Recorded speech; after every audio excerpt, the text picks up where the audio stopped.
Welcome to Lou Palumbo's Between the Lines. Problem solving for our future. Lou. Common sense, logic, and reasoning. Lou. The man that can't stand hate and animus. Lou. Stimulating the thought process of America. Lou. Where being right is not political, it's factual. Lou. Providing real solutions in real time. And now, here's your host, Lou Palumbo. Thank you for joining me today, ladies and gentlemen. I think that in the past 24 hours, we've had a rather interesting event occurred, unprecedented. The FBI, who I believe was under the direction of the Attorney General and perhaps even the White House, although I hope the White House was not part and parcel to this, they raided the president's home in Mar-a-Largo, Florida. Approximately 30 FBI agents entered the property with a warrant, and I just have some basic fundamental questions about this entire mechanism. Having a fairly decent understanding of what's necessary to obtain a warrant, you have to provide for a judge proof of probable cause that a crime was committed.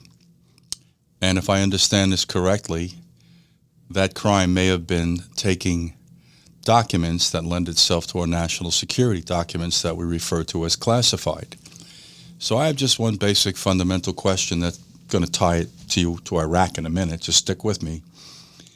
If this threat to national security did in fact exist because of the former President Trump taking classified documents, why would it have taken you 19 or 20 months to obtain them back?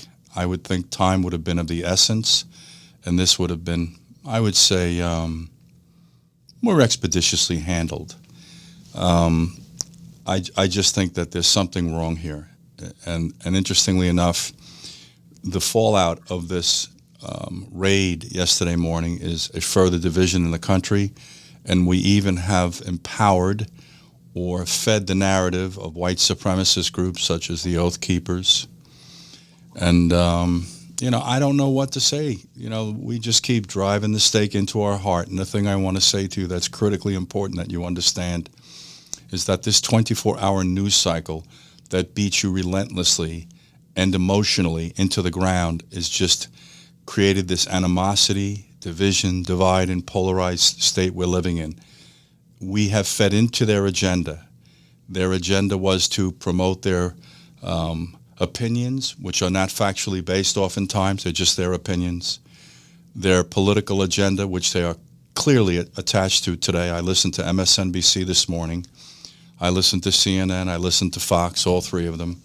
MSNBC eludes me. They're talking about the egregious acts and position and policies of the Republican Party. And I say this to you in all truthfulness. There are deficiencies in both of these political entities.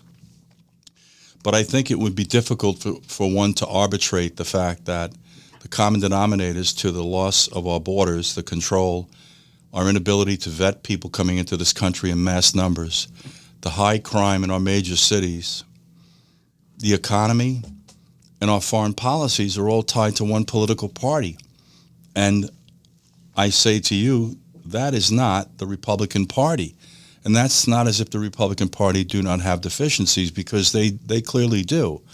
But if we're going to talk truthfully to this, independent of politics and just strictly driven by the truth, let's tell the truth.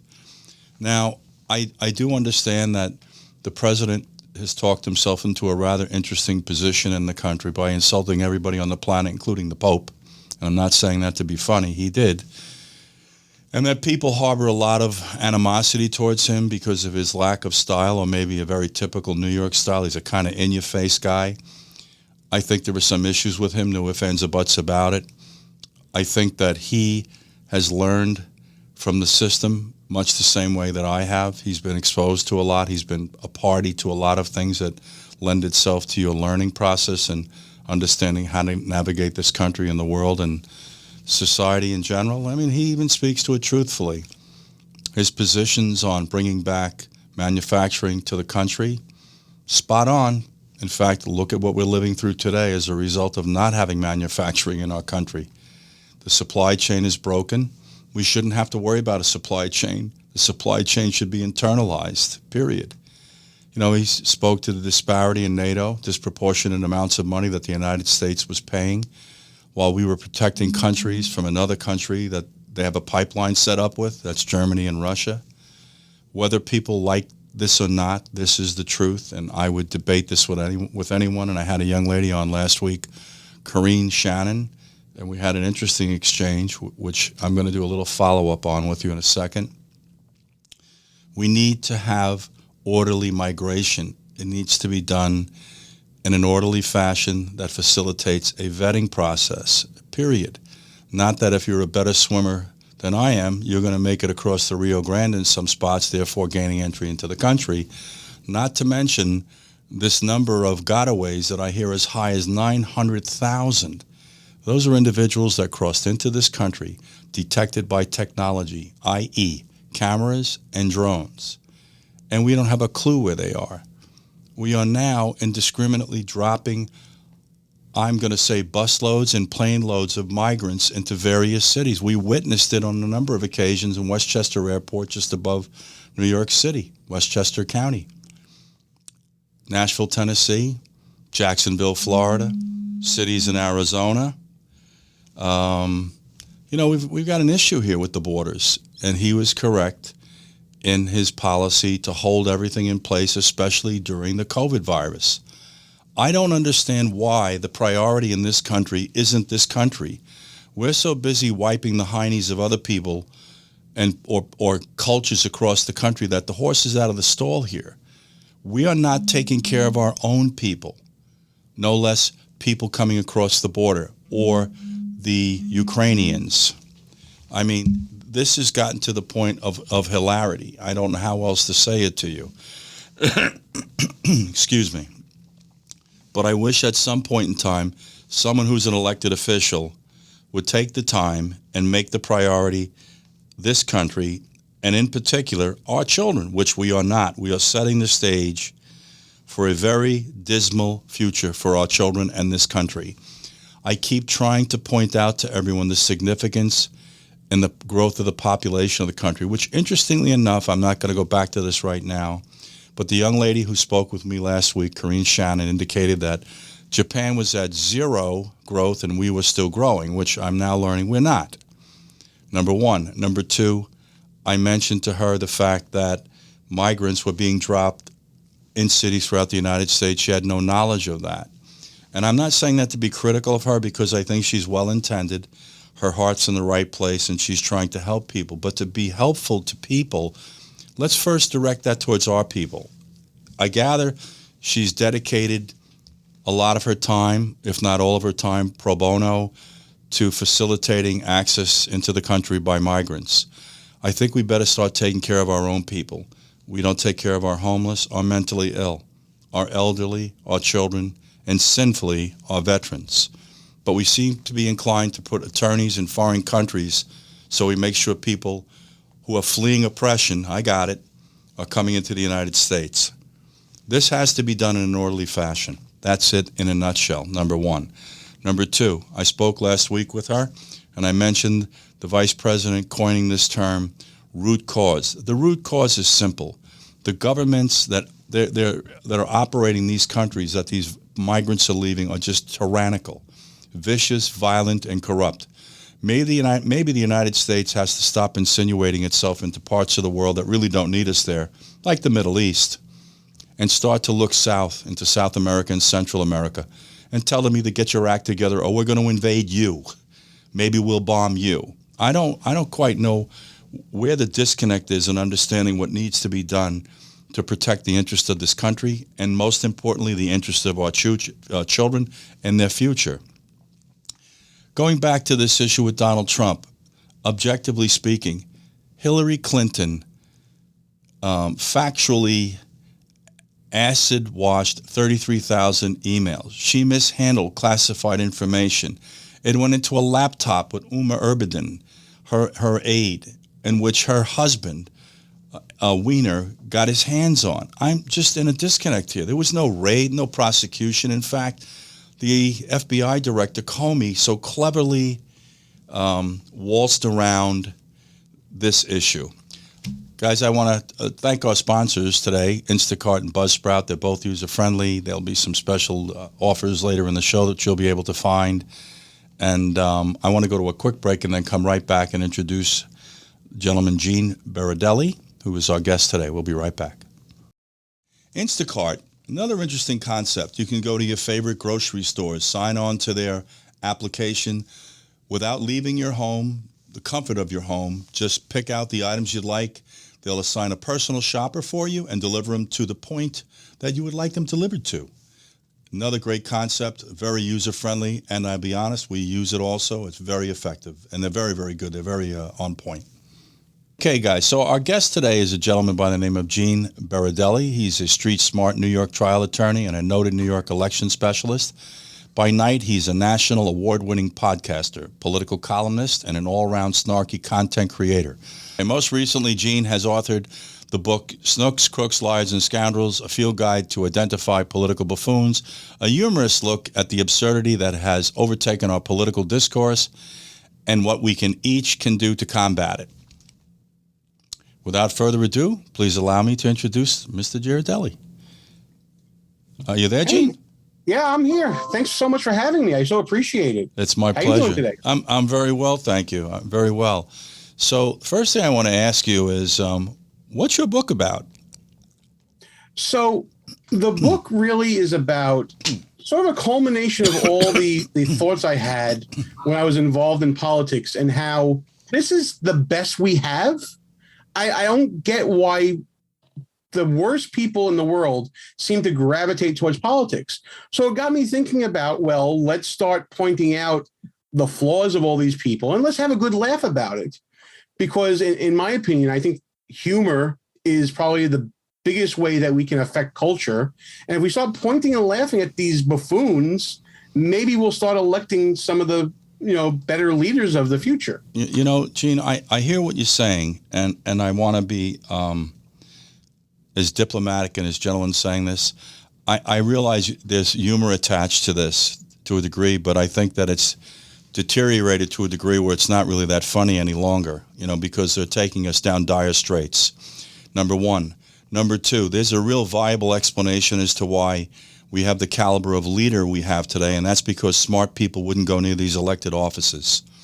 I've oftentimes said that if we can't find out something bad about you, we'll just make something up, and we have a whole demographic that will believe it once one of these 24-hour news cycles puts it out there. They'll just immediately latch onto it as if there's some truth attached to it. So there are some interesting answers to your, I would say, points of view. I agree with you 100%. This is becoming comedic in a sense as to who's leading the country, but the problem is they're taking us down a very dark road. I know that you are keenly aware of what transpired early yesterday morning at President Trump's residence in Mar-a-Largo.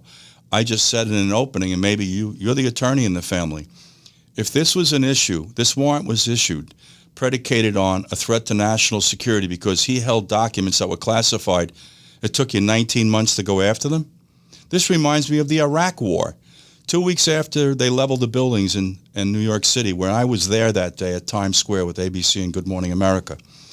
2 weeks later, we're in Afghanistan. It took us about a year and a half to go after Iraq. How much of a threat could Iraq really have been? I know we were working on this whole guise of weapons of mass destruction, which I think almost every country is in possession of these today. But this is reminiscent of that. They got to pontificate and intellectualize this and I guess exhaust the system. I would think if there's something that lends itself to a threat to our national security, we would have acted immediately. Yet we sat here approaching a midterm cycle, which is coincidentally in sync with this January 6th hearings that we're listening to. I hate to be suspicious, but I am. And I'm not trying to point the finger at the Democrats alone because I think you're of the mindset that I am, that there's a problem with both of these political entities. Would you agree with me, Gene? Well, I agree that there is definitely a problem with both political entities, but I also think that this is a symptom of what I talk about in the book. I know that's all fun and games, and we talk about funny instances in political history and things like that, but this is what happens when people fail upward.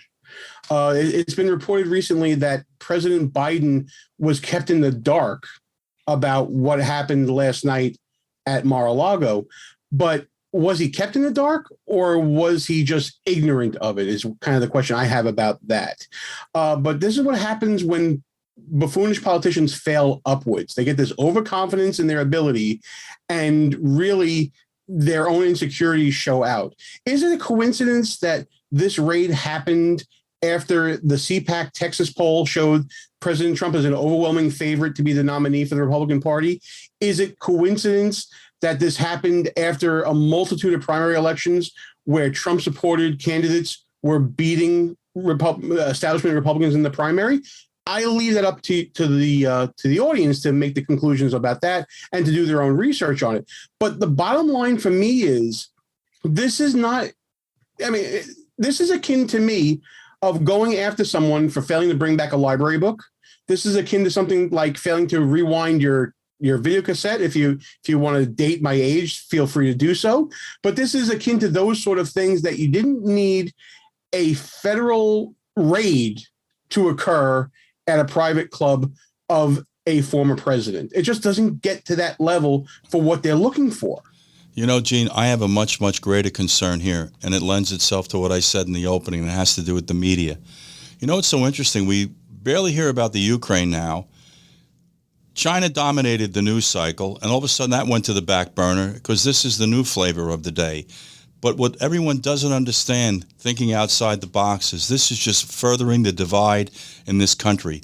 It's harboring more animosity and literally hatred. Supposedly, some of this rhetoric that's being passed around by the Oath Keepers and Proud Boysies, I would say extremist groups, isn't very productive. You know, at some point in time, our elected officials, those responsible for the division in this country, and this 24-hour news cycle needs to go away. I know that's a bitter pill for people to understand, but we were a much happier, well-balanced culture overall when we had the news at 5. Not that you got up with it and you went to bed with it, and all you did was listen to the redundant propaganda of each of these networks, regardless of what it said.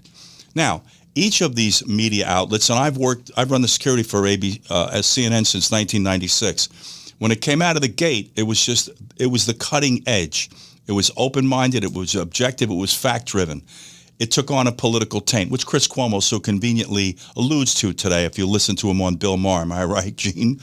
Oh, I wrote a whole chapter on him. You can see that in the book. Absolutely. Yeah, you know, I know Chris. I played basketball with him in Reebok on 68th and 67th in Columbus. I mean, I happen to like him personally. I think he got ahead of himself a little bit here. But I do want you to know something, and this is relevant to this culture also. We have a lot of people here that live in a bubble. They've never had dirt under their fingernails. They never lived or worked in the street. Some of them are journalists at CNN. I happen to know who they are. I'm not going to name them because I don't want to get their underwear in a bunch. But that resonates through that industry.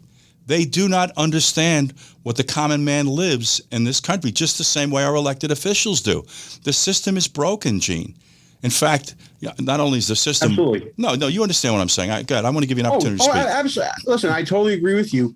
The thing that I found out, I did a lot of research into media and the history of it for the book, because you're absolutely right in everything that you're saying. But the thing that I found that was surprising is that nothing much has really changed in the past 100 years, because the media was always like this. From the William Randolph Hearst days and yellow journalism, we saw, journalists transition from being, basically tellers of truth and fact to creators of beautiful narratives that they want to push in order to ingratiate themselves to their audience and to increase their own personal gain. This has been around since time immemorial.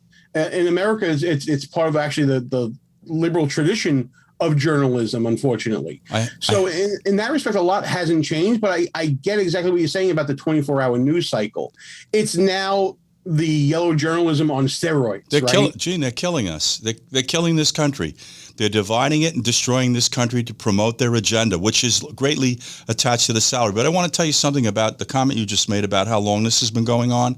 Mark Twain said something. He said, if you don't listen to the news or read the news, you are uninformed. If you listen to it, you're misinformed. And that's how long ago he said that. But I have to say this. There's no oversight with the media today. I think you'll agree with me with that. Am I correct? Well, there's no oversight because of the First Amendment. I mean, anyone can be a citizen journalist these days as well, and there's an irresponsibility with that side of the coin as well.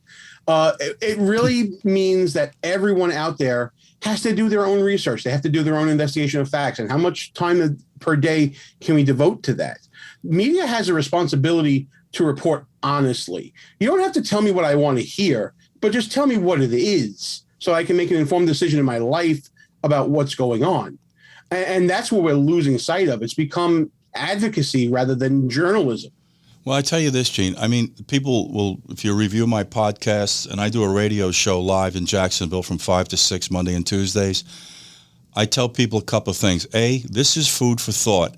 B, don't be spoon-fed by me. And don't be spoon-fed by this news cycle we're experiencing today. Go out and let your fingers do the walking. A lot of this information that I speak to is the byproduct of research. I'm an investigator by trade, right? That's what I did. I've done this for almost 50 years. So I'm in the habit of looking because I have this thing about curiosity. And when I listen to one fact, it takes me to another. It's like an investigation starts out, and the next thing you know, it's one simple fact that you've got a whole rose bush here. That's what I encourage people to do. Stop being spoon-fed by these knuckleheads in the 24-hour news cycle who are concerned about their viewership, their ratings, their sponsors, and these multi-million-dollar salaries. Sean Hannity gets paid $25 million a year. You need to explain to me why. And I'm just tapping on him.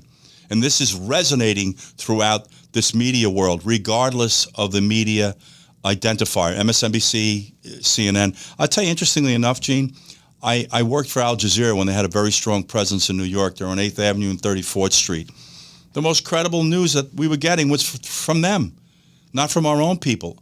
I would be in the studio there, sometimes doing an interview, sometimes security related. We were doing a threat assessment and an entire overhaul on the building. And I listened to some of the news, and it were things that we never even heard about going on in this world that we should know about.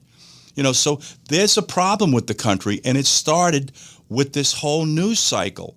They're prepared to say whatever they want, whenever they want, at all costs. And I think you'll agree with me. Oh, absolutely. The lines have blurred between news and opinion as well. There's so many layers to what you're saying here. There's the media layer, which you so eloquently put, but the same statements that you made can also be applied to candidates and politicians as well, that people don't have that natural curiosity anymore that we used to have. Why things are the way they are, why does this happen, why does that happen? No one questions this anymore because it's become tribal. They only care about what jersey the players are wearing. Listen, I'm a New York Mets fan. I love what we're doing right now.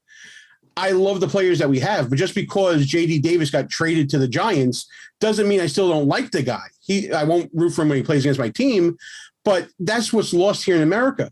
Just because there are people wearing different jerseys than you doesn't mean that automatically they're your enemy.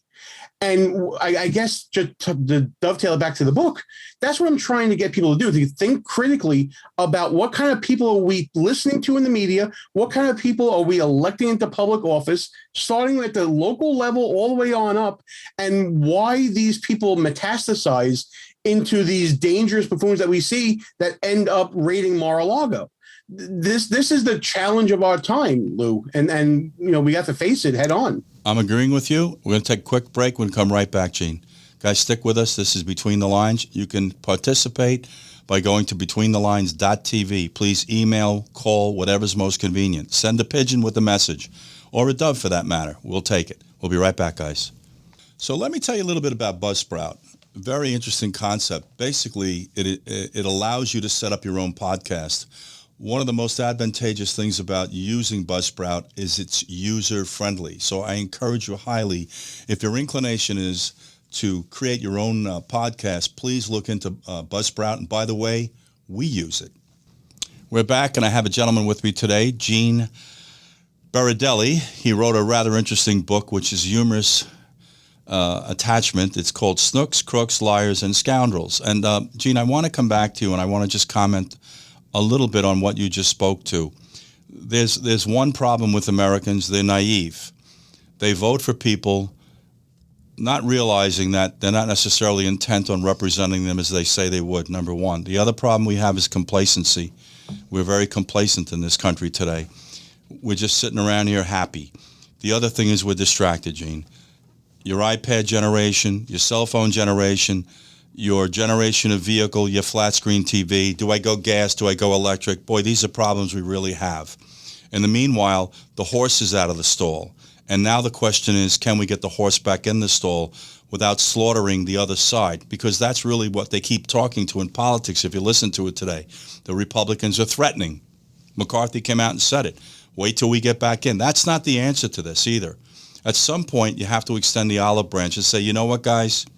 We both need to mend our ways and take a different point or approach to problem solving in this country, because we're destroying this country and the future of our children.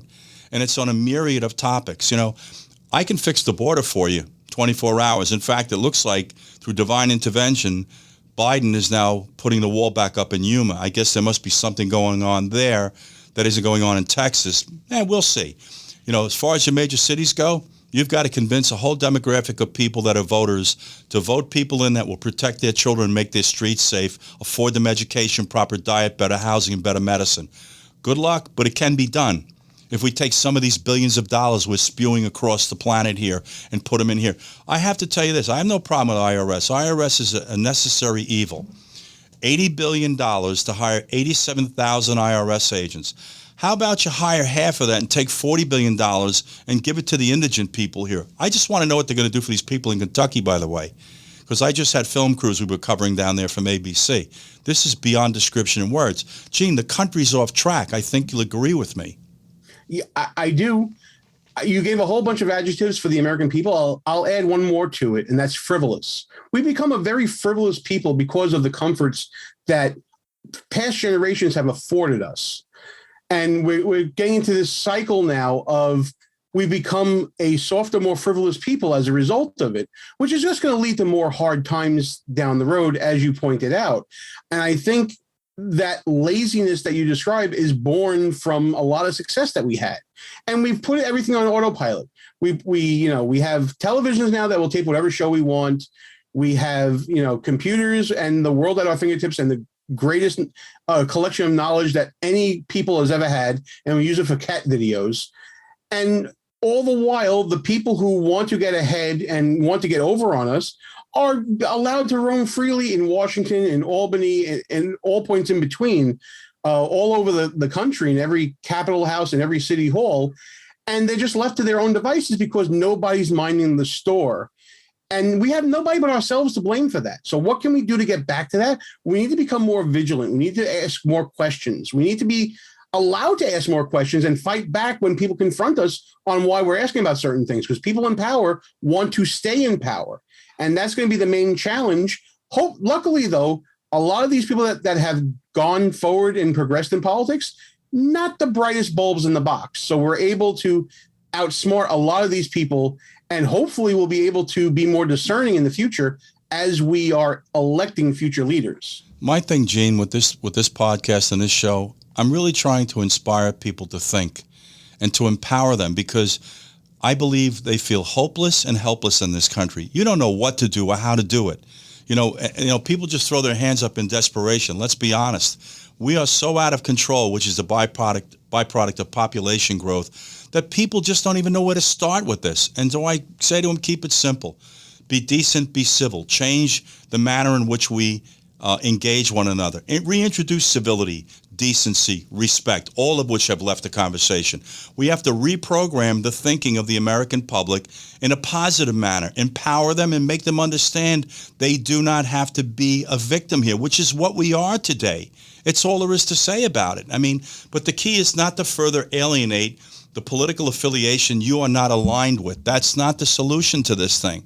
Got to think outside the box here, folks. I understand agenda, but you have to commingle the agenda of others. I say never invalidate the argument of other people. You've got to see the merit in their argument so you can pull everybody together for a greater good or a common cause. Before I go further, I want to ask you a question. You ran for office. Am I correct? Yes, I did. Tell me about that experience. Oh, boy. Okay. So back in 2009, when I lived in what I now call the People's Republic of New York City, I did run for city council in my neighborhood in southern Brooklyn. It was a very interesting experience. My background was I had come up through sort of the civic associations and the local community volunteering aspect of society. I came back from law school. I got involved in my community. I tried to make good. I tried to write grants and get things done in my community. And I found that a lot of people were either apathetic, didn't know what was going on, or were just throwing their hands up because the politics of the day was New York City is a one-party rule city, has been for generations now. So I tried to get people out there to think about, their communities, start thinking locally, what I can do at this level to go forward and help my community. And, the reception of it was very good on the surface, but in the background, they're saying, there's no way I'm voting for this guy because he's not in the club. Gene, He's not in the group. I have to interrupt you. I'm really sorry, but I can tell you where you went wrong. You were never a bartender, were you? No, but I was hope. And there was your problem. Go ahead, Gene. You want a little humor for the day? No, absolutely. Listen, my family owned a bar. I know exactly what you're talking about. The problem was I was one person against a tornado, shouting into the wind, and, didn't realize the game. And the game was it's gang warfare when it comes to politics. You have your side, they have their side. Whoever side is stronger is going to be the victor. Now, I have worked on campaigns where, the script flipped in New York, and I was very happy to see that. But the main problem is the biggest challenge in politics is not Republican versus Democrat. It's politician versus couch. To get people to get off the couch and realize that they have to take control of their lives to do something is the biggest thing. The book I wrote just identifies the different types of, buffoonery and different types of mistakes and different types of personality traits to look out for when going to vote. But the biggest challenge is getting up and going and doing the work and putting the work in to understand who you're voting for and why you're voting for them, and not just vote for the laundry. Don't vote for the party, vote for the person. I want to say one thing about this country that I learned a very, very long time, and it goes back to the Vietnam era. We went into Vietnam, for example, wanting to sell democracy. I got it. That's kind of like our deal across the globe. We're going to give you a democratic state. You know how you win the hearts of people? You take care of their children, period. We armed and funded the Mujahideen, correct me? Right? In Afghanistan to push back on the Russians, somewhat in the same way that they did behind the scenes in Vietnam.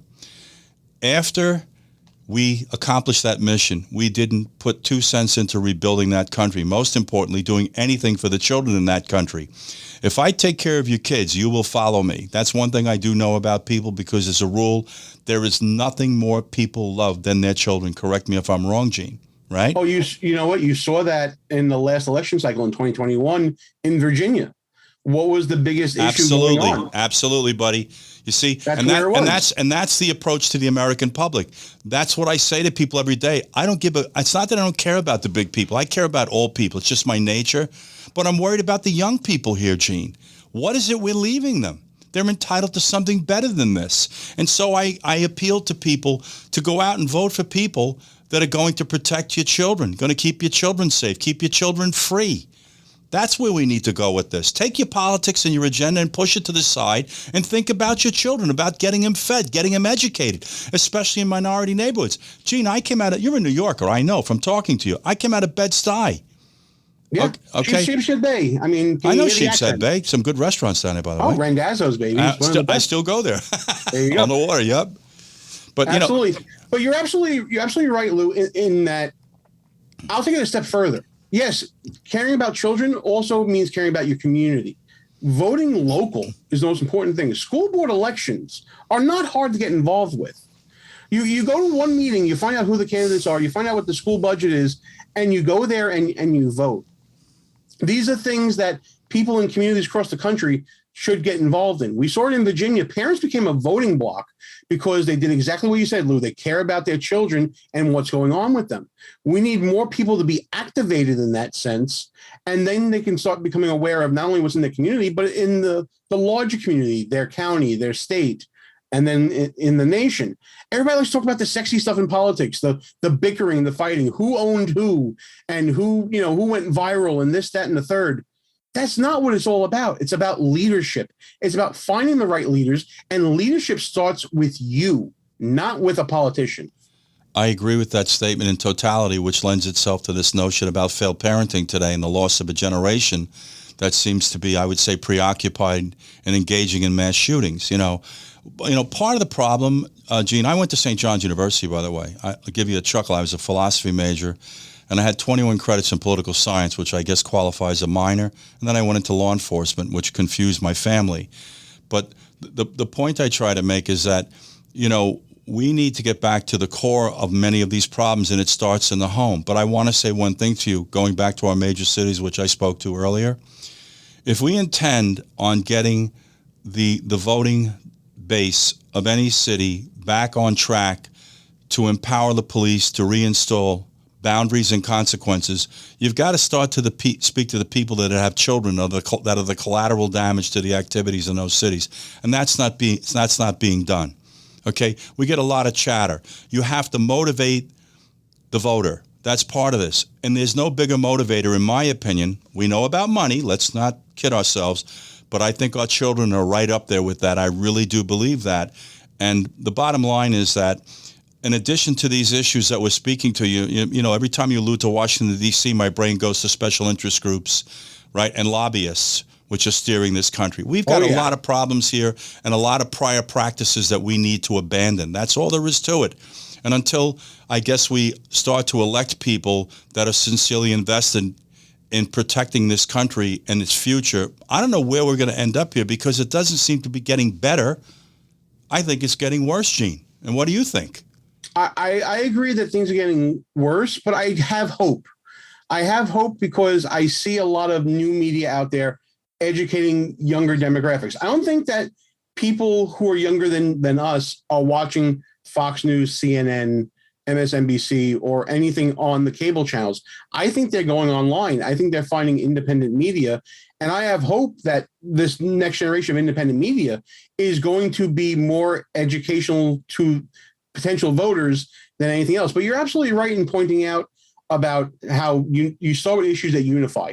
Anything about protecting children is a unifier. I totally agree with that.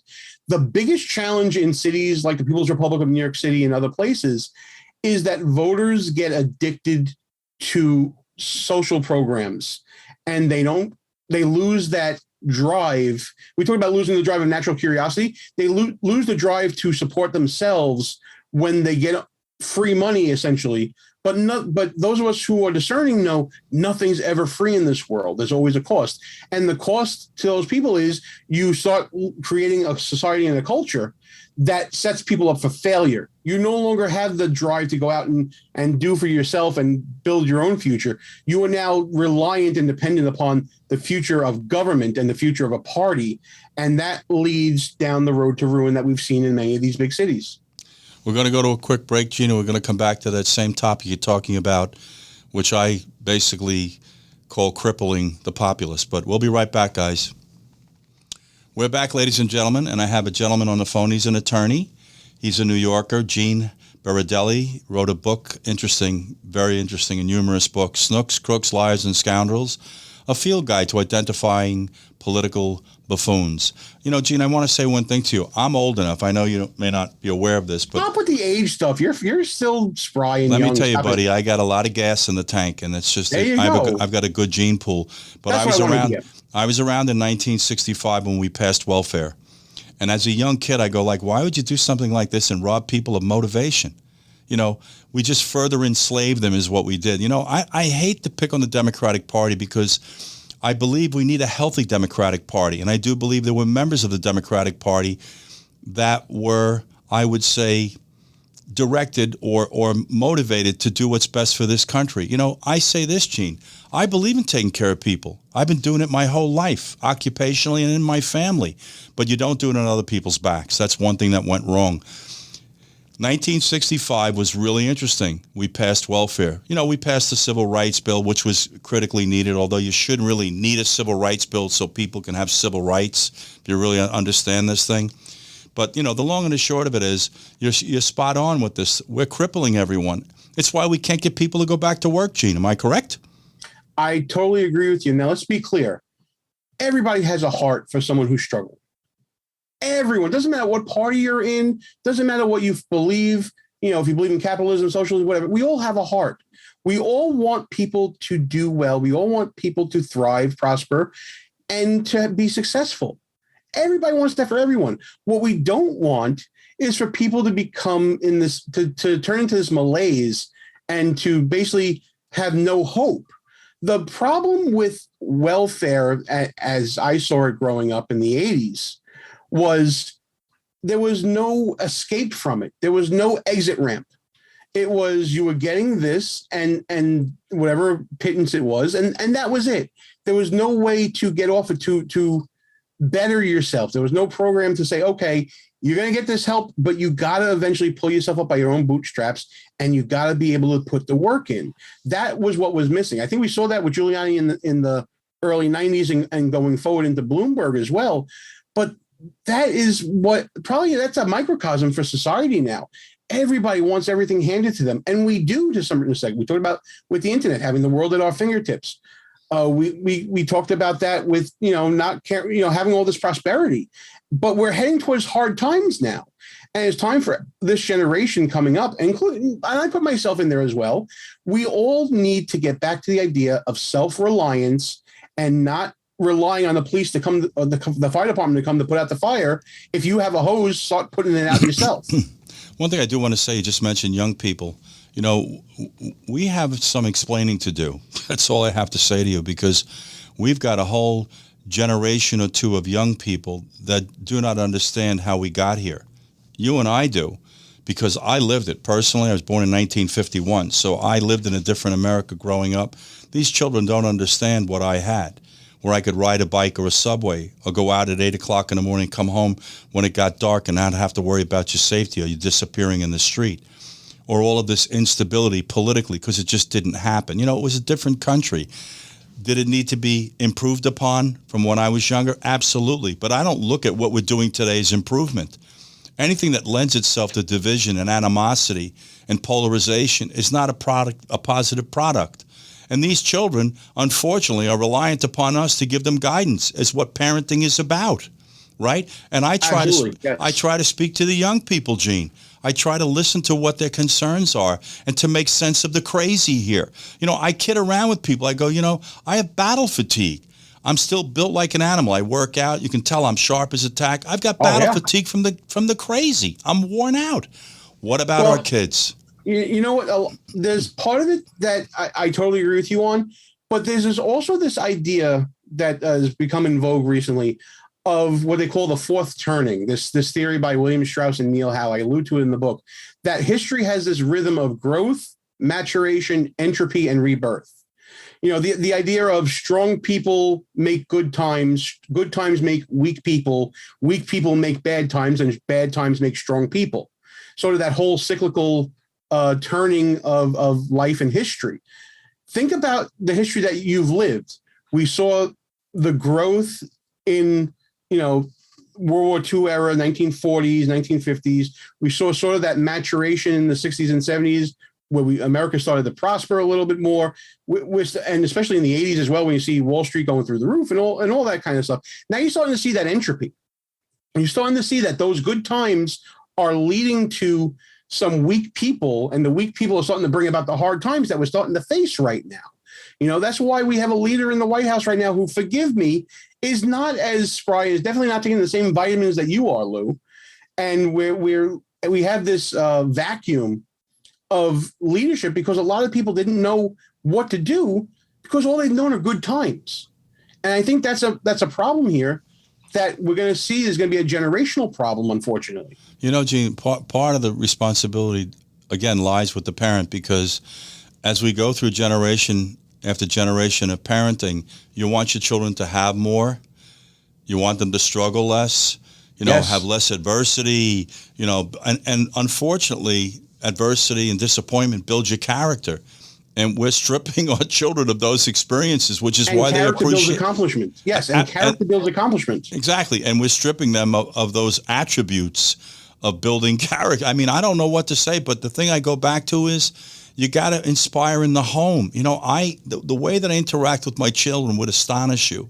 What I talk to them about, how I explain to them about life, you know, about expectations, about toxic people, about toxic situations, how to manage things. This word manage, your money, your friends, your parents, your job, pick it. You've got to learn to manage everything. Alcohol, I don't care what it is. You have to teach your children, give them food for thought about what the journey's going to be for them. You know, look, it's not easy to parent, and I tell people this all the time. It's harder to parent than not parent. But I say this to you, it's incumbent upon us as the big people in the room to go back and address the generation of children we lost. And while we're at this, I want to say something else about this lost generation. Your video games, don't want to speak to it. The genre of movie in Hollywood, don't want to speak to it. Substance, you know, how it's become laissez-faire in using substances, don't want to speak to it. Social media, don't want to speak to it. Teachers don't know what to say to them. You know, I went to a Catholic high school. We had a dean of discipline. He was a great guy, but if you squeaked wrong, he stuffed you in a locker.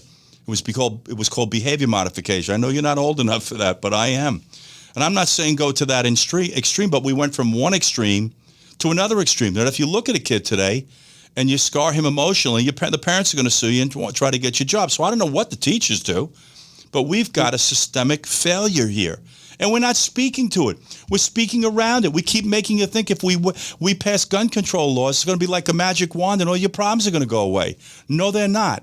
This things with guns are symptomatic of a problem. Go ahead, Gene. I'm going to give you the closing comment. Very quickly, we have developed a generation that doesn't know what a consequence is. We grew up in a generation where, I'm not going to say the bad word, but if you talk smack, you got hit. You know what I mean? Action, consequence, cause, and effect. I went to a Met game recently, and there was, you know, a guy chirping in my friend's ear behind it. I'm like, okay, so you guys have a problem. Are we throwing hands now? What are we doing? Oh, I don't want to do that. Okay, so then you're going to be quiet. There's a world out there that doesn't believe that there's a consequence for their actions. It's a world out there that everyone gets a participation trophy, but they don't understand that losing builds character, that struggling builds character, and character leads to success and accomplishment later on. I can't argue with you, buddy. We're going to have to wrap it for today, Gene. I can't thank you enough for coming on. Oh, this has been a lot of fun. Thank you so much for having me. Yeah, I know we're like-minded, and I have to be candid with you. I oftentimes like people that are not as like-minded, not because I want to argue with them, but I want to see if we can open each other's minds and learn from one another. You know, I say my favorite people in the world are the people smarter than I am, because that's who I learn from. Guys, we're going to wrap it for today. This has been Between the Lines. We've had a great guest, Gene Berardelli, excuse me, I'll pronounce his name properly. It's long in Italian, don't even worry about it. I have to make you laugh. My mother was Scotch-Irish and Cherokee Indian from Arkansas. Can't tell that by looking at me. Blonde hair and blue-eyed. Yeah. But his book is Snooks, Crooks, Liars, and Scoundrels. I recommend you pick it up. It has a little humorous satire attached to it, and I think you guys will enjoy it. And Gene, this has been great. Thank you, and promise you'll come back. Oh, absolutely. Anytime you'll have me, I'm happy to do it. Okay, Gene. Thank you for today. Guys, that's going to do it for today. I hope to hear... by the way, you'll be able to watch this on Saturday at 11 o'clock as it plays every day. And I remind you, if you want to call in to me, the show is live from 5 to 6, Monday and Tuesday, WBOB. That's 600 AM or 101.1 FM. And call in and tell me what you're thinking. We'll be right back, guys. Oh, and actually, we're going to wrap for the day. How's that? Thank you for joining us.